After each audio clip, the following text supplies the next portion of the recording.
भगवान श्री कृष्ण ने एक बार बोला था कि राधा का नाम हमेशा कृष्ण से पहले लिया जाएगा। कृष्ण और राधा की इतनी प्यार भरी कहानियां सुनने के बावजूद ऐसा क्या हुआ था कि राधा के होने का कोई भी प्रूफ मौजूद नहीं है। और तो और क्या है भगवान श्री कृष्ण के 16,108 पत्नियों का सच। इस वीडियो में हम आपको भगवान श्री कृष्ण के बारे में एक नहीं, दो नहीं, बल्कि 7 ऐसी रहस्यमय फैक्ट्स बताएंगे जिन्हें सुनकर आपके होश उड़ जाएंगे। तो चलिए शुरू करते हैं बिना किसी देरी के। Fact number 1। वैसे तो आपने बहुत जगह सुना होगा कि भगवान श्री कृष्ण की 16,108 पत्नियां थीं, लेकिन वास्तव में दोस्तों भगवान श्री कृष्ण की केवल 8 ही पत्नियां थीं, जिन्हें अष्टभार्या भी कहा गया है। भगवान श्री कृष्ण की पत्नी रुक्मणी के बारे में तो हम सभी जानते हैं। महाभारत के अनुसार श्री कृष्ण ने रुक्मणी का हरण करके उनके साथ विवाह रचाया था, लेकिन उनकी बाकी पत्नियों के नाम है जाम्बवंती, सत्यभामा, कालिंदी, मित्रबिंदा, सत्या, भद्रा और लक्ष्मणा। और क्या आपको पता है कि भगवान श्री कृष्ण की पत्नियों को पटरानिया कहा जाता था। Fact number 2। लेकिन क्या है बाकी 16,100 पत्नियों का सच। दोस्तों कहते हैं कि नरकासुर नाम के राक्षस ने एक बार स्वर्ग, पाताल और धरती तीनों लोक पर कब्जा कर लिया था। राक्षस नरकासुर ने पृथ्वी में जिन 16,000 देशों पर विजय प्राप्त की थी, उनकी रानियों और राजकुमारियों को बंदी बना लिया था। लेकिन फिर भगवान श्री कृष्ण ने अपनी पत्नी सत्यभामा की सहायता से सभी राजकुमारियों को छुड़ाने का फैसला किया। भगवान कृष्ण की साहस, सुंदरता और मुस्कान देखकर सभी राजकुमारियां ऐसी मोहित हुई कि सभी ने कसम खा ली कि अगर कृष्णा ने नरकासुर को हरा दिया तो सभी रानियां और राजकुमारियां उनसे विवाह कर लेंगी और सभी अपना संपूर्ण जीवन उन्हें समर्पित कर देंगी। नरकासुर का वध करने के बाद जब सभी राजकुमारियों को भगवान कृष्ण ने छुड़ाया, तब सभी 16,100 राजकुमारियों ने भगवान कृष्ण को अपनी खाई हुई कसम के बारे में बताया और भगवान कृष्ण को याद दिलाया कि क्षत्रिय धर्म के अनुसार यदि कोई योद्धा किसी भी स्त्री को बचाता है या फिर छुड़ाता है तो वह स्त्री मृत्यु तक उस योद्धा की हो जाती है। और तो और इस उपलक्ष्य में दिवाली के एक दिन पहले नरक चतुर्थी भी मनाई जाती है। Fact number 3। बौद्ध धर्म के जातक कथाओं में भी भगवान श्री कृष्ण का वर्णन है।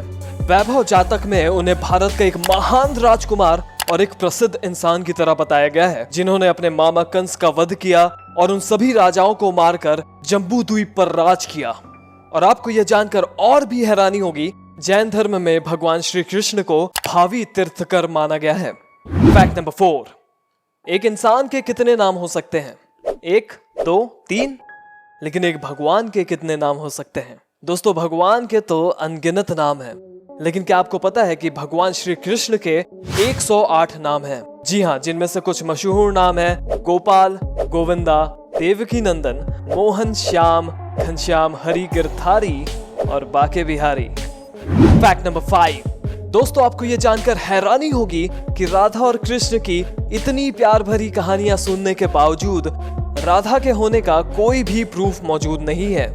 ना ही राधा के बारे में श्रीमद् भगवत गीता में लिखा हुआ है और ना ही कहीं महाभारत में राधा का वर्णन किया गया है। यहाँ तक कि हरिवंशम में भी, जो कि भगवान श्री कृष्ण के पूरे जिंदगी के बारे में है, वहाँ पर भी राधा के बारे में कोई भी जानकारी मौजूद नहीं है। इतनी खूबसूरत और इतनी प्यार भरी कहानियों के बावजूद श्री कृष्ण और राधा की कभी शादी नहीं हो सकी। लेकिन क्या लगता है आपको, क्या राधा असलियत में थी या फिर ये सिर्फ एक कहानी का हिस्सा है? हमें कमेंट सेक्शन में कमेंट करके जरूर बताइएगा। आखिरी 2 फैक्ट्स में बढ़ने से पहले अगर आपने अभी तक इस चैनल को सब्सक्राइब नहीं किया है तो जल्दी से सब्सक्राइब कर लीजिए, क्योंकि हम अक्सर ही ऐसी जानकारियां आपके लिए लाते रहते हैं। चलिए आगे बढ़ते हैं। Fact number 6। क्या आप जानते हैं कि हम रक्षाबंधन का त्योहार भगवान श्री कृष्ण के वजह से ही मनाते हैं? ऐसा कहा जाता है कि जब भगवान श्री कृष्ण ने शिशुपाल का वध किया था, तो जब उनका चक्र उनके पास वापस आ रहा था तो उनकी उंगली कट गई। तब जल्दी से द्रौपदी ने अपनी साड़ी का एक टुकड़ा चीर कर उनकी उंगली में बांध दिया। और तब भगवान श्री कृष्ण ने द्रौपदी को वचन दिया कि वह जिंदगी भर उनकी रक्षा करेंगे। आपको याद होगा कि द्रौपदी का चीर हरण किया जा रहा था और इसी का ऋण चुकाने के लिए भगवान श्री कृष्ण ने द्रौपदी की रक्षा की थी। Fact number 7। आपको ये जानकर हैरानी होगी कि कृष्णा कोई संज्ञा नहीं है, बल्कि एक विशेषण है जिसका अर्थ है काला या फिर अंधेरा। लेकिन कृष्णा का शाब्दिक अर्थ है जो सभी को अपनी तरफ आकर्षित करता है। और मनमोहक भगवान श्री कृष्ण जाने भी इसलिए जाते थे। इनमें से कितने फैक्ट्स के बारे में आपको पता था, हमें कमेंट सेक्शन में कमेंट करके जरूर बताइएगा। और अगर आपको यह वीडियो पसंद आया तो लाइक करिए इस वीडियो को और शेयर करें अपने दोस्तों के साथ व्हाट्सएप पर, फेसबुक पर और इंस्टाग्राम पर, और उन्हें भी दिखाइए भगवान श्री कृष्ण के बारे में कुछ चौंकाने वाले फैक्ट्स। तब तक के लिए मिलते हैं आपसे अगले वीडियो में।